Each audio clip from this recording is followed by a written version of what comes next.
अमित शाह साहब को मैं कहना चाहती हूँ, अमित शाह साहब, आप किसी गफलत मुंगेरे लाल के ख्वाब देख रहे हो, जो आप ये सोचते हो कि ऐसा करत रहा खत्म। 370 हिंदुस्तान और जम्मू कश्मीर के लोगों के बीच में एक पुल है। आप कदम छुइए। जब आप इस पुल को तोड़ोगे तो महबूबा मुफ्ती जैसे मेन स्ट्रीम पॉलिटिशियन जो हिंदुस्तान की आइन की कसम खाते हैं, जो जम्मू कश्मीर की आइन की कसम खाते हैं, हमको भी सोचना पड़ेगा कि हमने क्या करना है, क्योंकि हमने हिंदुस्तान का झंडा यहाँ थामा है।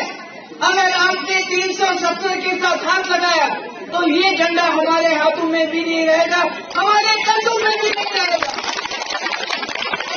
मैं भी कहना चाहती हूँ, ये जो इस वक्त निकले हैं इलेक्शन लड़ने के लिए, इलेक्शन का प्रश्न पकिस्तान बंबई